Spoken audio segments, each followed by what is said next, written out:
2015 was a great year for the foundation. We had over $6 million given to the foundation during 15, and that was up from $4.4 million in 14. So you can see over the last 2 years, the assets of the foundation increased by over $10 million. Most of our assets come from estates, and it takes a while for those funds to come into the foundation, but when they do, they're a very big part of our assets. We had an additional $1.1 million increase in the assets due to the investment performance of our portfolio.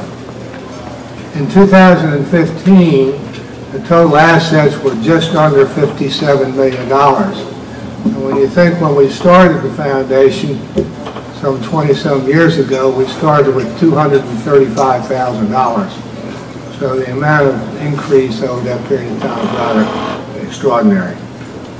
These assets by themselves are not very important, but what is important is what they do for the community in the way of grants. And over the last 4 or 5 years, the amount of money that has been given in grants has been very, very strong. Buck will talk about that during his remarks. He'll talk about the awards that we are presenting today. I think it's important to note for you as our community, our directors. We have some that will be retiring or terming out after 2 terms, as well as we have some new directors, which I'd like to introduce to you. And the important thing I think that I could leave you with today is if you are fortunate enough to attract directors that are dedicated and talented to your organization, don't let them get away from you even though they are no longer directors because they term out. And I'll show you what I mean in just a minute. Our retiring directors after 2 consecutive terms are Joe Anthony, Joe is here, Scott Beatty, Art Cecil, and Barbara Vineyard. And Joe has very ably been the chair of our very important investment committee. Joe has agreed to continue on even though he will not be a director this year. Scott Beatty and Art Cecil will continue to be part of that very important committee also. Dr. Vineyard, very, very important to our grants committee. She's committed to stay on that committee. So to our retiring directors, I thank you, and I do thank you for your continued service with Mid-Shore Community Foundation. New directors, let me introduce those to you. Susie Chafnich, I've not seen Susie, but there is Susie back there. Hi, Susie. Susie is from Caroline County. She is a retired educator, which we were looking for in Caroline County because we have a very, very large scholarship component in that county, and we need that type of expertise, as well as Ken Cozell. Ken Cozell is the president and CEO of the University of Maryland Healthcare System here on the Mid-Shore. And Rick Scobie. Rick is in the back. Rick is an executive with the World Bank, and he brings an entirely different perspective to what we do at the foundation. So to all of you directors that will be retiring and remaining with us, you new directors, as well as existing directors, would you all please stand and be recognized? All the directors, please stand. Thank you.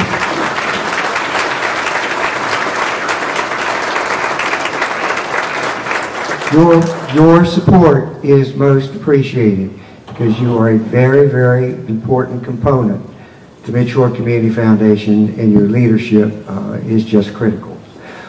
One of the other important things that we need to brief you on today is our financial condition. I think that should be of interest to you all. And I'll ask our treasurer and member of our executive committee and long-term member and supporter of the Mid-Shore Community Foundation, David Nagel, to bring the treasurer's report to you. My report will be brief again this year, but that doesn't mean it's not a good report. Mid-Shore finished up this year the best year we've had, even better than last year. On Monday of this week, the Finance Committee met with our auditors who are present with us today. They are from CBiz, Mayor Hoffman McCain, formerly known to most of you by Beatty Satchel. They gave us a clean opinion this year, which isn't surprising, but we're grateful for that. We have had an increase in assets, as Moorhead mentioned, We intended to have a chart here. We couldn't get the thing to work right. But anyway, in the last 5 years since 2010, we've had our assets double. Maureen told you, and Buck will tell you a little bit more later how that's going about. But anyway, it's been phenomenal growth. We were 25 million in 10. In 2015, we're over 50 million. So it's been a tremendous growth. The assets last year over this have increased over $4 million. And on the expense side, we've been well within the budget of our this year's budget, but with one exception, we've exceeded the expense on our grants, and that's the thing we want to grow. This year, we've given out over $3 million in this community we live in, and as Maury had mentioned, it's phenomenal. So there's all kinds of organizations that benefit. At the table today, we were just talking about the different ones from hospice and CASA, the Chesapeake College scholarships, and goes on and on. So the money that comes through Midshore has been phenomenal, and the growth's been phenomenal. Along with that, a note would be we run a very efficient operation. Compared to our peers, we have very, very low overhead. We have 4 full-time staff that are here today and 2 part-time, which is making us very efficient. So that's my report. Our 2 auditors that are here with us are Joanne Crowder, Carrie Dittman in the audience, and if you have questions about any of the finances, catch them on your way out and they'll be glad to answer them. How about that? Okay? That's my report. Since its founding, some 20 plus years ago, the foundation's received $55 million in contributions and has made $21 million in grants and scholarships available for organizations and students in this 5-county region. Just today, my associate Robin Hill will be providing some $300,000 in grants to the organizations that are here, and there are 35 award winners that will receive those checks from Robin. The organizations represented here that have today or at some point in time received a grant from Midshore Community Foundation or one of our funds, would you raise your hand? Raise your hand, please. A lot of hands, a lot of hands. My point in saying this is that you are what makes this Midshore area special. You enhance the quality of our lives, and we thank you for doing that. Talk a little bit about some of the things we did in 2015. I think they will be of interest to you. $3 million in grants and scholarships that exceeded our expectation. We hope that graph will continue to grow. We have some 335 different funds in Midshore Community Foundation, and they spread over from the hospice to the CASAs to the boards of education to the Humane Societies and everything you might see in between. A very important program that we manage, and it is very robust, I like to call it, it's our scholarship program. And when you think about $500,000 in scholarships for the kids in the 5-county area this year, that's quite an undertaking, and it's quite commendable that we have the process in which we can do it.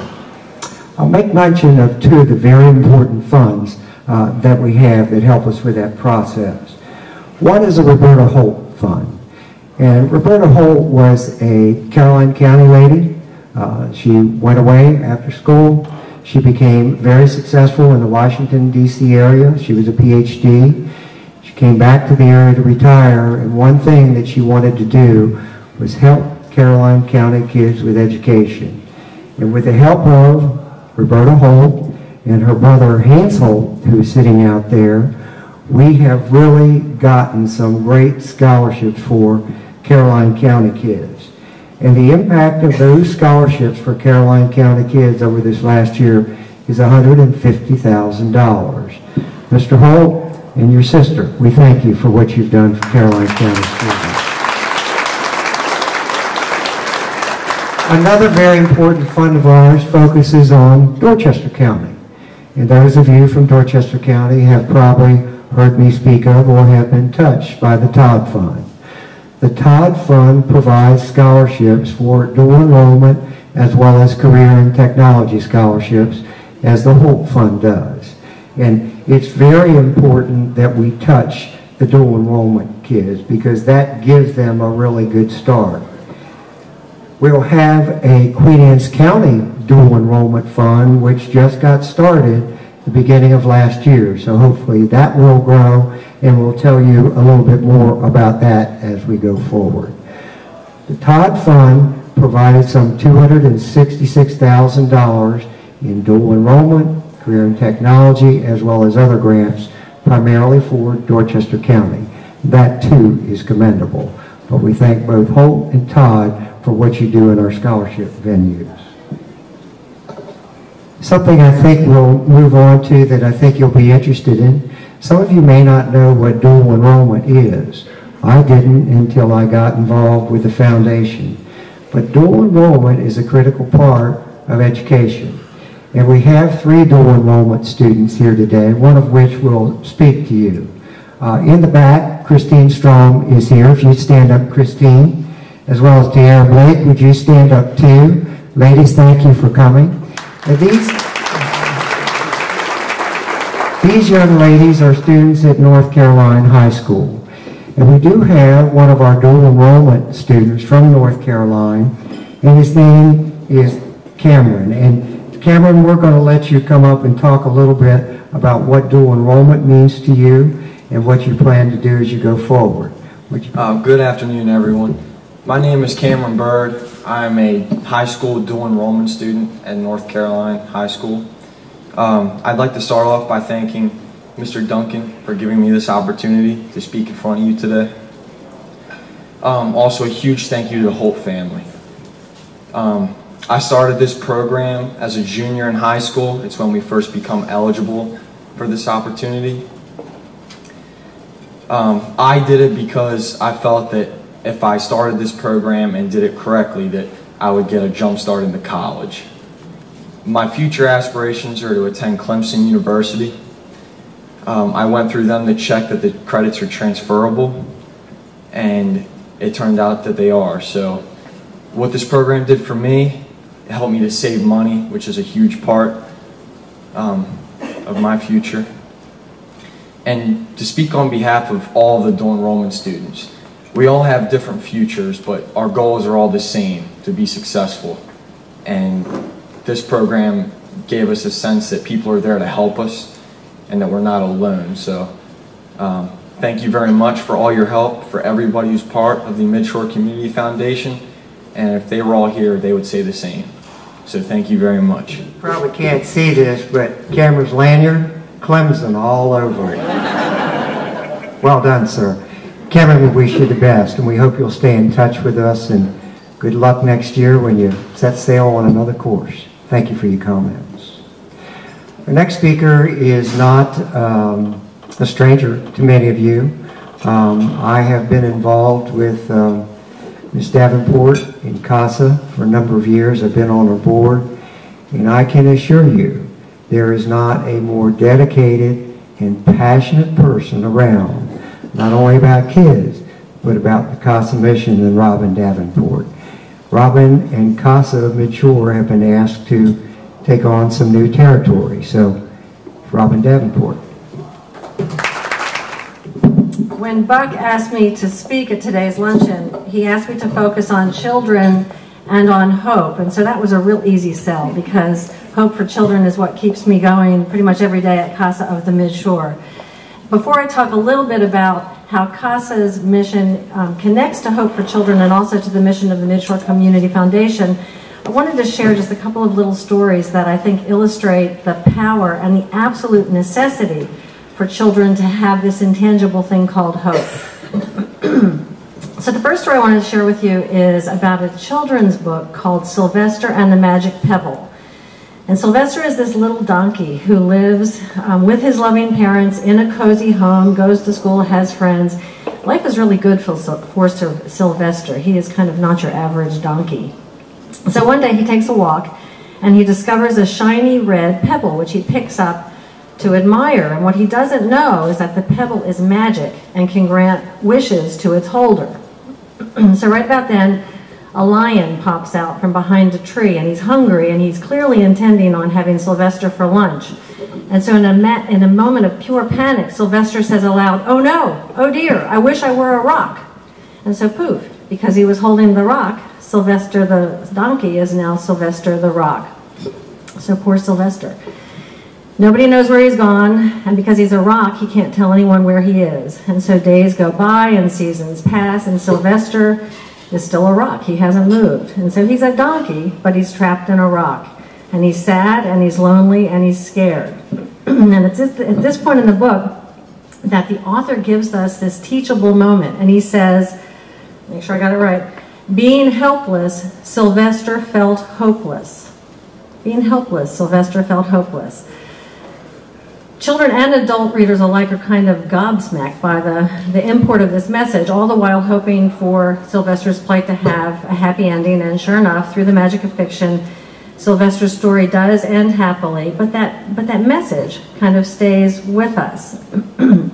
So segueing into the next story that I want to share with you has to do with World War II.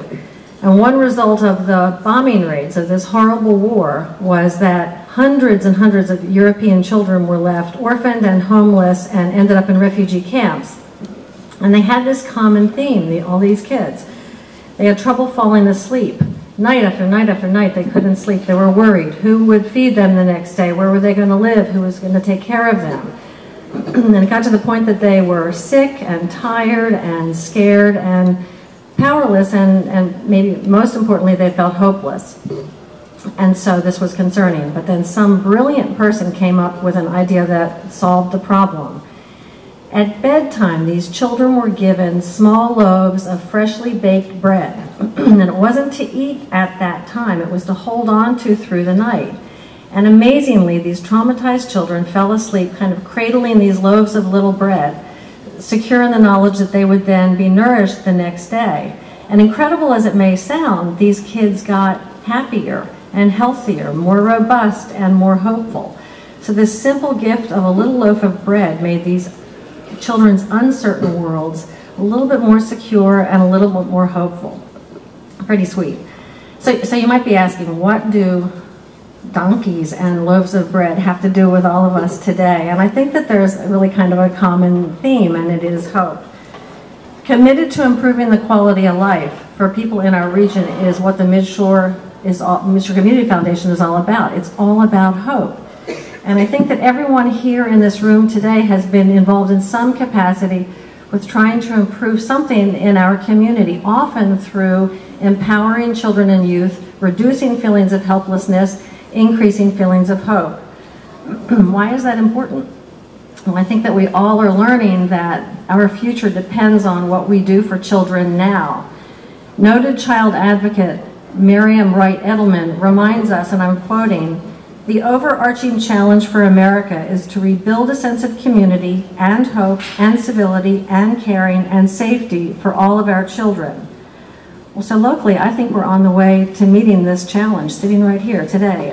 We are here because we agree that it's our collective job to envision and build and support a community that offers all kinds of things to children on the Midshore, maybe one of the most important things being hope. Sorry, I'm getting over a throat thing. Most everyone here today has been involved with an organization or an agency that started with somebody's vision, some idea that then grew into a group of people united with hope for a tangible purpose. And a concrete example of that that's really close to my heart is CASA, or Court-Appointed Special Advocates.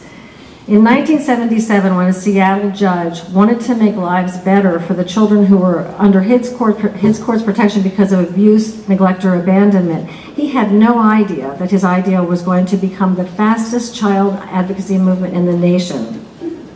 He was responsible for making decisions about children who were under his court's protection because of maltreatment, and he was worried that he didn't have enough information about the children to actually make really good decisions about their lives. And so he recruited adult volunteers to speak up as court-appointed special advocates. And his wish to make the world more hopeful for the children in his courtroom was granted, and had this just incredible result in the fact that every state in our union now has CASA programs serving hundreds of thousands of children every year. I've had the honor of being involved with our local CASA program since its inception in 1990, and I'm really happy to stand before you today and tell you that last year we were able to provide a CASA volunteer for 100% of the children in our service area, which now includes Talbot, Dorchester, Queen Anne, and Kent counties. So that's pretty cool. I've observed firsthand the difference the CASA volunteers make time after time in the lives of the children who they're working with who are under court protection. And in addition to learning everything they can about the children to give this information to the judges, our CASAs really do advocate for paths for children to give them hope.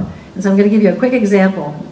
A girl named Kate came into the foster care system because she had been horrendously neglected by her parents. And so she felt invisible, she felt unloved, she felt helpless, and she felt hopeless. She really felt that no one had really listened to her until CASA came into her life.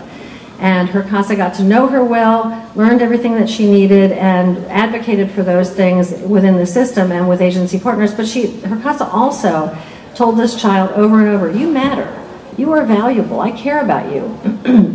And it took some time, but over time, with the CASA's actions mirroring her words, this girl, oh, thank you. Sorry. This little girl began to believe her words. Now I'm going to knock the water over. You just know it. I'm going to put it there. So fast forward, Kate is now a young adult. She's doing well. She's living on her own, and she's still in touch with her CASA volunteer. And this is what Kate has to say about CASA. She says, to give a child a CASA is to give them a voice. To give them a voice is to give them hope. And to give them hope is to give them the world. Hope for children, 3 little words with great big meaning. One group of children learn about the need to have hope from a little donkey. Another group of children learns how to find hope by holding on to a small loaf of bread. And a third group of children begins to hope when their CASA volunteer tells them that they matter, speaks up for them, and gives voice to their needs. Local children in this last group have very real stories that are not guaranteed to have happy endings. And it's to those children that at CASA we say, you matter, you are valuable, have hope. And it's for those children that we are most blessed to be a partner with the Midshore Community Foundation.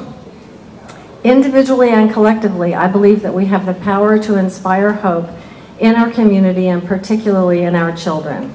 And you know what? We don't need a magic pebble to give our children the world. Thank you. Robin, thank you for what you do. Best of luck moving into your new territories, and you are professional. You are the CASA's CASA. You're the best. Thank you. Some thank yous. Senator Eddie Eckert is here. If you'd stand up, please. We have citations for our award winners. Delegate John Mounts is back there. Thank you, John, for doing that. We appreciate that, and we'll present those certificates from both the Senate and the House of Delegates after the awards today. Ron Fithian is here, I think. Ron, thank you for coming, representing Kent County Commissioners. It's most appreciated. And Mayor Bob Willey is here also with the town of Easton. So thank you all for coming today. Town Watch Award. You may be sitting there thinking, what is the Town Watch Award? It's a terrific award, and let me talk a little bit about the award recipient, whom I have known for over 30 years, and the way in which he has touched not just the Talbot County community, but the Midshore community. And the Town Watch Award honors an individual that's made very positive and substantial impact on a community. This gentleman has done so, and I can assure you he does it in a very quiet and unassuming way. There is no fanfare with this fellow. Al Kite will be our award winner. Al is a retired, successful career in electrical and mechanical engineering, and I'll talk a little bit about that in just a minute. Going way back, maybe further back than Al wants to remember, he was in the U.S. Naval Reserves during World War II, and he served in the Pacific in the Yangtze River. After he was discharged from the Navy, he began his career as the assistant to an engineer, not an engineer, but the assistant to an engineer at Alice Chalmers. the guys that made big tractors and turbines back in those days. And that was in Wisconsin. He pursued his bachelor's degree while he went to school at Marquette University, and that's a tough task within itself. After graduating, he came back to his roots. He's from Carroll County, and he came back to that area. He received employment as assistant to a chief engineer in the medical division at Edgewood Arsenal, which is quite a complex. And in 1977, Al founded Guype Associates.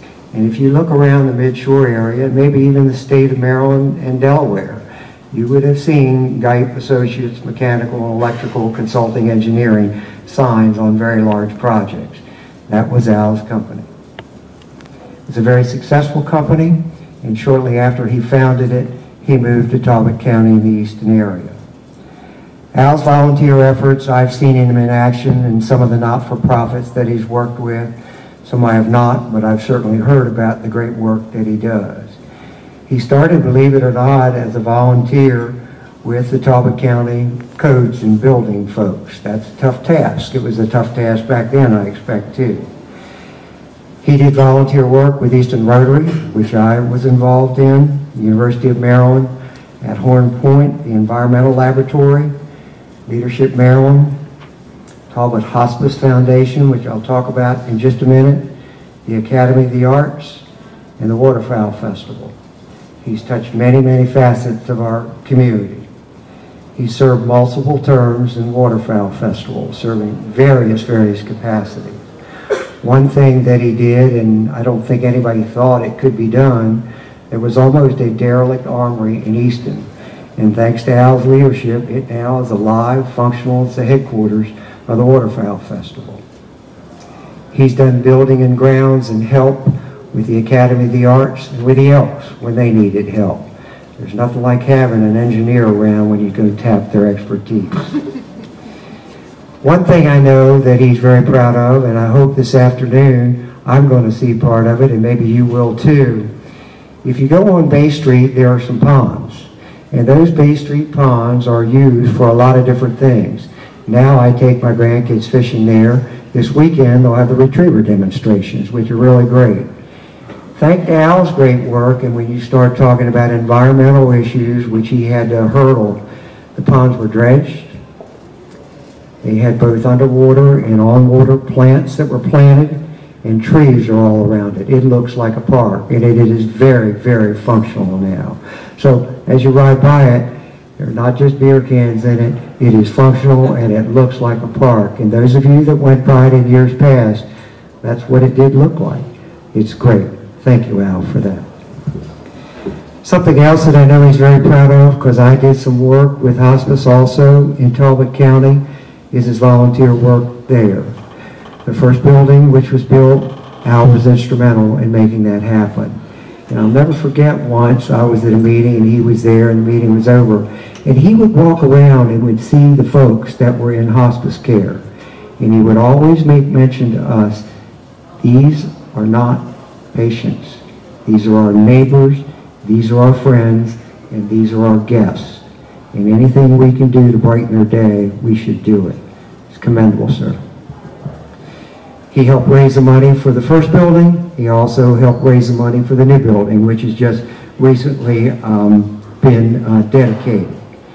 He also worked with a lot of other renovations, and I heard him say several times at Rotary, when we try to get the young Rotarians to do things, he'd say, the community is good to you all. You need to give back to your community. And he's done that time and time and time again. And he continues to do that. Last night he was recognized by the Waterfowl Festival for his terrific work with the waterfowl. Al, you're indeed a gentleman, and I thank you for that. And you have certainly made a very positive impact on our community, and we all thank you. Would you come up, and my chairman and I are going to give you an award.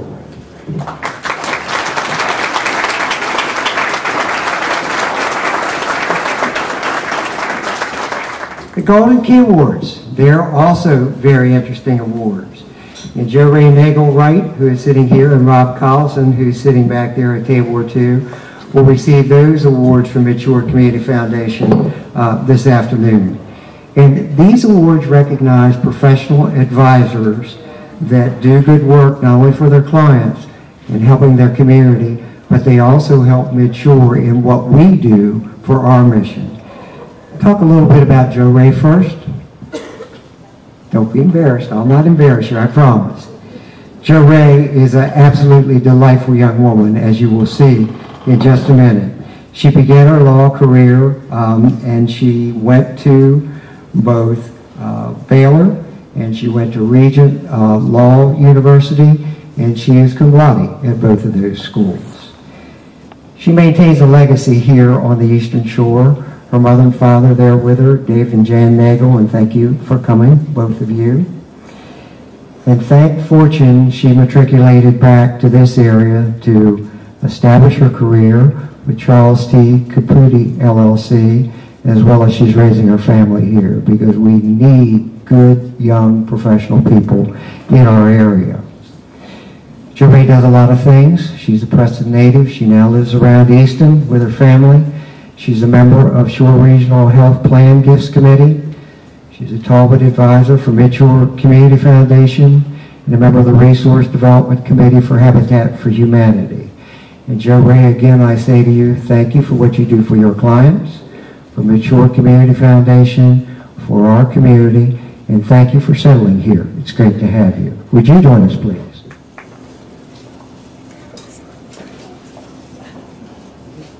Nice to have you, Mr. Collison, and thank you, too, for what you do for us.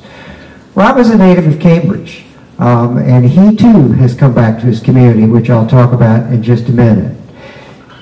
He's a magna cum laude graduate of McDaniel College, and that was a great college. That was Western Maryland College, because my dad and my son graduated from there. They wouldn't have me, but they had two of my sons. He is also, Rob, a graduate of the University of Maryland Law School. He's involved in estate planning, as well as he does a lot of other things in his practice in law, which is headquartered in Cambridge. He's the owner of Cambridge Title Company. He's the general counsel for the Mayor and Commissioners of Cambridge, Cambridge Planning and Zoning Commission, and the Board of Appeals. He also works with the Dorchester Department of Social Services, Child Welfare, and Adult Services Division. Rob is a Rotarian, and he's on the advisory boards of Providence State Bank, as well as Mid-Shore Community Foundation. He also is a director of the Nathan Foundation, and is a past president of the United Fund of Dorchester County. And Rob, to you also, thank you for what you do for Dorchester County, town of Cambridge. Thank you, too, for coming back, and thank you for courtesies of Mid-Shore Community Foundation. Would you please join us?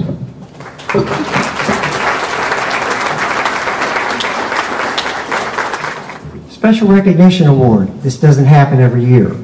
This is an award that happens when there is really something special that goes on in our 5-county area.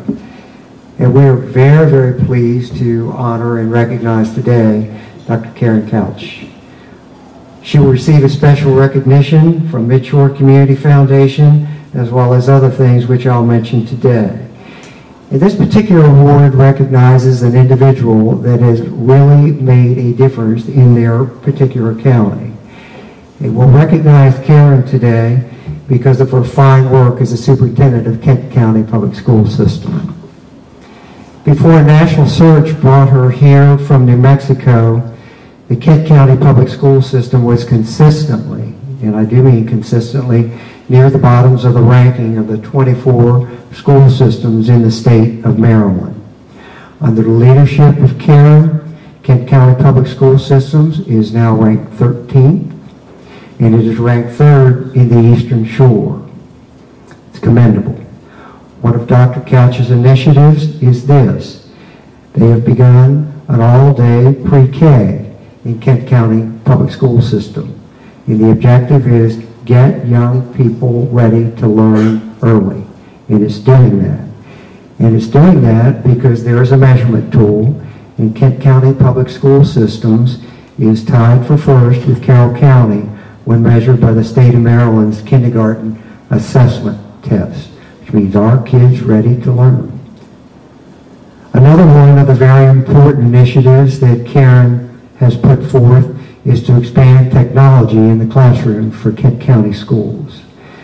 The Kent County Public School System is one of the first school systems in the state of Maryland to be what they call a discovery district, and that enhances highways of learning. To support this critical initiative, Karen established a one-to-one laptop and iPad program, and it's to do this. It's to bring laptops to third graders in Kent County Public School Systems, as well as provide additional laptops for both 11th and 12th graders. To assist in that one-to-one funding, the Reed and Mary Core Fund of Midshore Community Foundation has provided a 2-to-1 matching grant. And when we do our award, I'm going to ask Gene Anthony as well as Mary Ellen Valiant to join us, because they are advisors for the Core Fund. And they have a check for $7,500 for Karen for that initiative for laptops and one-to-one. And that represents a match for the Dixon Valve and Coupling $15,000 grant, which came to the Board of Education to support that program. So point being, if there are other businesses or other organizations, individuals in Kent County that want to support a program that will really help the Kent County school system, there's a matching grant that the Core Fund provides. So step up if you're so inclined. It will make a difference with your school kids. Talk a little bit about Reed Core. Many of you may not know him. I didn't.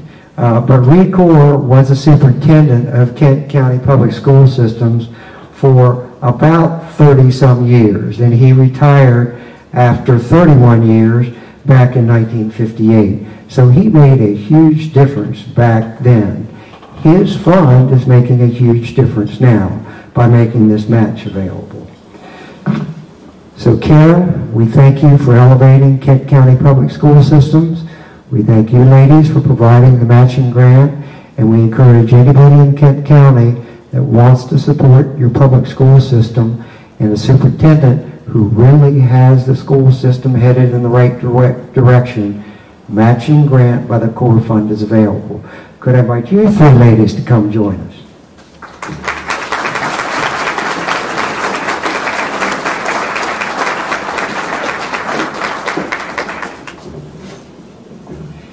We have a young lady sitting here at the first table, and she is absolutely delightful, and she bought a new dress for this occasion because her grandmother, Catherine Poe, is going to receive an award today. It's great to have you. Thank you for coming. J. McKinney Willis, we'll talk about that a little bit.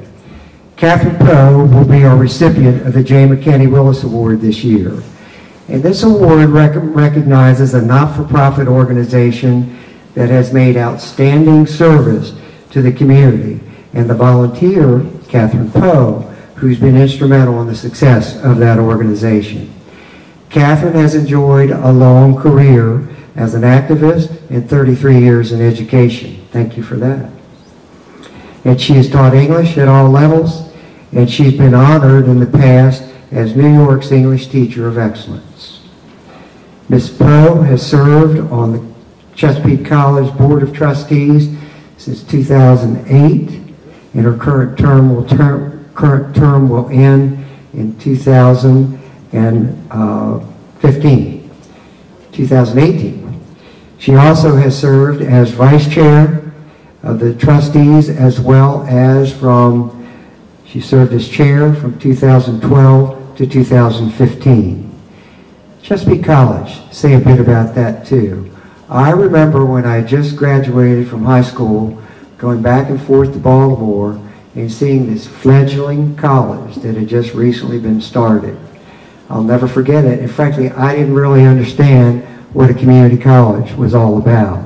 But Chesapeake College was founded way back in 1965, so it's 50 years old at this juncture. And it was the first community college, as I understand it, in the state of Maryland.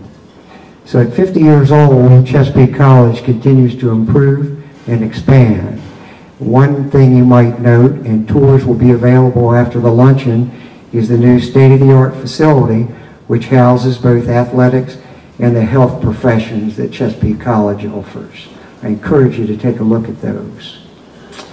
Another thing I think that's very important, we're all aware of the degree programs, the workforce training that Chesapeake does, as well as other enrichment opportunities that we have at Chesapeake.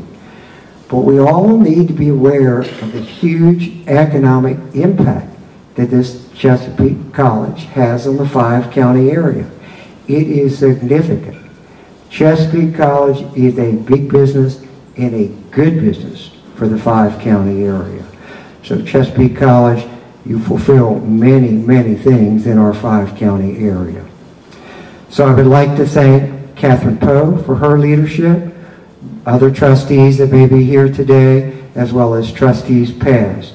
But thank you so much for what you've done with Chesapeake College, and thank Chesapeake College for the tremendous impact that it has had on this 5-county area. Catherine, will you join us, please?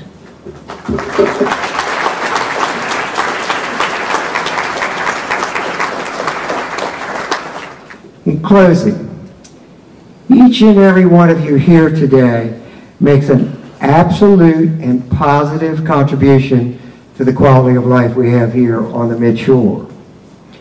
Successful, professional, productive, mission-centered, not-for-profit organizations are absolutely a critical fabric of every one of our communities. Your interest in Mid-Shore Community Foundation, which is your foundation, the organizations that you may represent today, are most appreciated by every citizen here in the Mid-Shore area. We all thank you for what you do, and we thank you for what you will continue to do for the Mid-Shore community, because this is indeed a very special place to live, to work, and raise our families, and each and every one of you makes a positive difference. In closing, please don't forget the tour. Barbara Viniar and her able assistants will be glad to do that with you. And Bishop Joel will conclude with your benediction. Hi, what a wonderful afternoon we've all shared together. It's such a joy to see all of you here today, and I join Buck in thanking you for all of your good works. Would you please rise?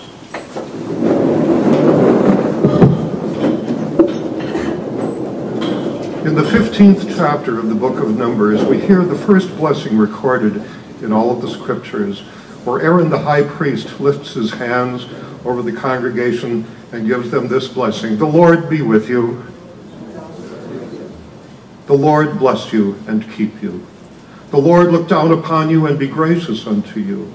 The Lord lift up the light of his countenance upon you and give you peace. Amen.